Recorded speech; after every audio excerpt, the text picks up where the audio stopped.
नमस्कार, good evening दोस्तों, कैसे हो। आशा करते हैं भगवान से अच्छे होगे और मेहनत पर लगे हुए होंगे। आज 5 मिनट बात कर लेते हैं कि सभी बच्चों का जो एग्ज़ाम है, एग्ज़ाम में पहली बार में सफलता कैसे पाएं। पहली बार में सफलता कैसे पाएं। ठीक है जी। आप जो भी एग्ज़ाम दे रहे हैं दोस्तों, जो भी आप एग्ज़ाम दे रहे हो, चाहे वो यूपी पुलिस कांस्टेबल का हो, चाहे वो यूपीपी एसआई का हो, आरपीएफ एसआई का हो, या ईटीसी बीपीओ का हो, कोई भी एग्ज़ाम हो, हम उसके बारे में बात कर लेते हैं। ठीक है। देखिए, मैं जो बात कर रहा हूँ कोई नई बात नहीं है, वो बातें आप सब लोगों को पता है क्या करना है, कैसे करना है। लेकिन कभी कभी क्या होता है, छोटी छोटी बातें हैं जो हमारे दिमाग में नहीं आ रहती, मैं उसके बारे में बात कर रहा हूँ। ठीक है। और मैं इसमें कोई नई बात, ऐसी कोई नई रिसर्च या कुछ ऐसी बात, इस बारे में कोई बात नहीं कर रहा। मैं केवल अपना एक्सपीरियंस शेयर कर रहा हूँ आप लोगों के साथ। ठीक है। मैं आपको बताता हूँ कि कुछ पॉइंट्स हैं, जब तैयारी आप करते हैं किसी भी एग्ज़ाम की, तो उन पॉइंट्स को माइंड में रखना है। सबसे पहली बात ये है कि जो सिलेबस है, उस सिलेबस को आप अपने टेबल, अपनी वॉल, या जहाँ पे भी आप तैयारी कर रहे हैं, जिस प्लेस पर, तैयारी प्लेस पर, फ्रंट पे रख लें। कारण क्या है इसका? कारण क्या है कि सिलेबस को हम अपने फ्रंट पे रख लें? इसका कारण ये है कि हमें वहाँ पर पीएचडी नहीं करनी। ठीक है जी।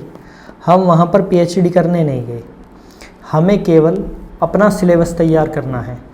आज जो भी एग्ज़ाम हो रहे हैं, आज के जो भी एग्ज़ाम हैं, वो केवल और केवल एक रणनीति है। ठीक है, इस बात का ध्यान रखना। वो केवल और केवल एक रणनीति है, इस बात को आप माइंड में रख के चलें।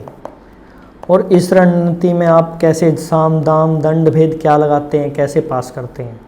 ठीक है, ये है वो एग्ज़ाम आज का। ठीक है।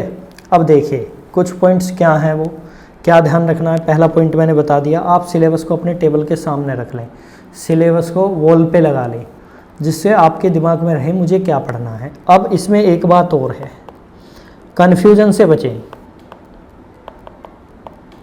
कन्फ्यूजन से बचें। कैसे बचें कन्फ्यूजन से? आप कोई भी, मैं किसी का नाम नहीं लूँगा, मैं किसी को प्रमोट नहीं कर रहा, आप कोई भी बुक ले लो। ठीक है। आप कोई भी नोट्स ले लो। ठीक है। आप कोई भी ऑनलाइन क्लास ले लो, आप कोई भी सोर्स ले लो। ठीक है। मैं किसी का नाम नहीं ले रहा, मैं आपको क्या बता रहा हूँ, कोई भी एक बुक ले लो, नोट्स ले लो, ऑनलाइन क्लास ले लो, कोई भी सोर्स ले लो जो आपको बेटर लगता है। ठीक है। कंपैरिजन आप भी करते हैं, जो आपको बेटर लगता है, जो आपके सिलेबस के अकॉर्डिंग है, उसको ले लो। ठीक है। उसको सेलेक्ट करने के बाद बाकी आपके पास कुछ नहीं होना चाहिए। ठीक है। आप एक बुक, ऑनलाइन क्लास, नोट्स, जो भी आपको लग रहा है बेटर है, उसको सेलेक्ट कर लो। ठीक है। सेलेक्ट करने के बाद आप एक काम करो, जो आपका सिलेबस है उसको कंसाइज कर लो। कंसाइज मतलब क्रॉप कर लो, छोटा कर लो, उसको छोटा कर लो। ठीक है। पूरा सिलेबस मत रखो। मेरा कहने का मतलब ये है, आप किसी भी टॉपिक, आपके सिलेबस में किसी भी टॉपिक पे 8 टॉपिक हैं, आपने उनमें से 6 पढ़ रखे हैं, तो 6 सेलेक्ट कर लो, 2 को छोड़ दो, कोई प्रॉब्लम नहीं है। मैं ये बात बताना चाह रहा हूँ आपको, जो आपका सिलेबस है उसे कंसाइज कर लो, उसको छोटा कर लो, उसको क्रॉप कर लो। मेरे एक सीनियर थे, जब वो तैयारी करते थे, तो एक बहुत मोटी बुक थी, मतलब वो होगी कम से कम, इतनी मोटी बुक होगी, 500+ पेजेस थे उसमें। तो एक दिन मैंने उनकी बुक देखी, उसमें 200 पेजेस थे और बाकी सब पेजेस उसमें से फटे हुए थे। मैंने कहा सर ये क्या है, आपने मतलब 500 पेज की बुक में से 300 पेज फाड़ दिए, उन्होंने कहा हाँ, मैंने वो 300 पेज इसलिए फाड़ दिए क्योंकि मुझे लगा वो मेरे काम के नहीं है, या मतलब मुझे वो नहीं आते। ये जो 200 पेजेस हैं, जितने टाइम में मैं 300 पेजेस और पढ़ता, मैं इतने टाइम में इन पेजेस को ही पढ़ूंगा।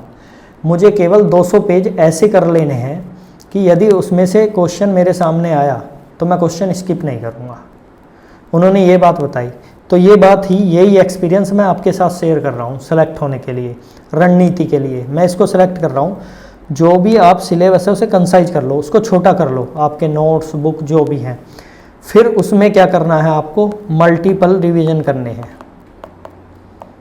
Multiple revision. और मुझे लगता है सफलता की इससे बड़ी कुंजी कोई नहीं है। ये सफलता की कुंजी है, मल्टीपल रिवीजन। जो 500 पेज आपको पढ़ने थे उनको मत पढ़िए, मैं फिर बता रहा हूँ, आप केवल 200 पेजेस पढ़िए, लेकिन इन 200 को आप 10 बार पढ़िए। 10 बार पढ़ दो, 12 बार पढ़ दो, 20 बार पढ़ दो, आपके वो फिंगर टिप्स हो जाएं, आपको पता लग जाए वो कौन सी लाइन में बात है, ठीक है। तो आप इतना मल्टीपल रिवीजन कर लो कि उनको बार बार पढ़ लो। वो क्वेश्चन आपको नहीं छोड़ना चाहिए। सपोज दैट आपके एग्ज़ाम में 100 क्वेश्चन आए, 100 क्वेश्चन आए, 70 क्वेश्चन आपके सिलेबस में से आ गए जो आपने ले रखा है, जो कंसाइज कर रखा है, और 30 क्वेश्चन नहीं आते, कोई प्रॉब्लम नहीं है ना, आप 30 को टच ही मत करो, लेकिन 70 में से आपके गलत नहीं होने चाहिए। हो गया आपका सिलेक्शन। कौन रोक देगा आपका सिलेक्शन? तो मैं ये बात बताना चाह रहा हूँ आपको कि ये 30 क्वेश्चन जो है इनके पीछे मत भागिए, लेकिन ये 70 जो है इनको छोड़ना नहीं है, इनको पीछे कर देना है आपको, इतने मल्टीपल रिवीजन करने हैं। उसके बाद मैं एक और एडवाइस दूंगा, आप मॉक टेस्ट लगाइए बहुत ज़्यादा,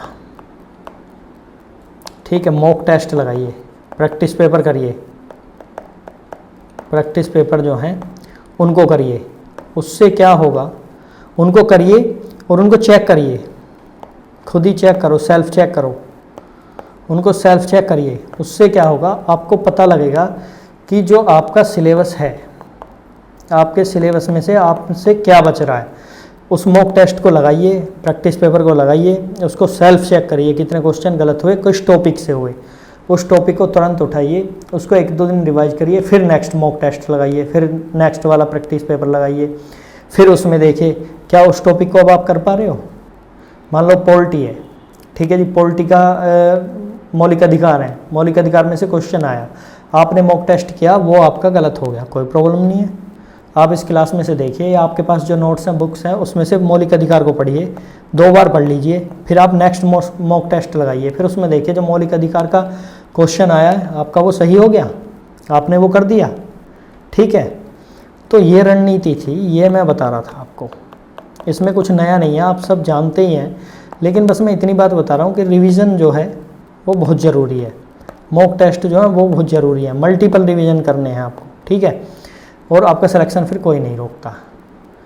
आप डेली मतलब कंटिन्यूटी बनाइए, आपको एक दिन 4 घंटे पढ़ के एक दिन स्किप नहीं करना, आप एक दिन 2 घंटे पढ़िए, आप दूसरे दिन 2 घंटे पढ़िए, इससे कंटिन्यूटी बनती है, ठीक है। इसको अमल में लाइए, देखिए क्या कुछ फ़ायदा मिलता है इससे, और लगे रहिए, सिलेक्शन कंफर्म होगा, कोई रोकने वाला नहीं है। ओके।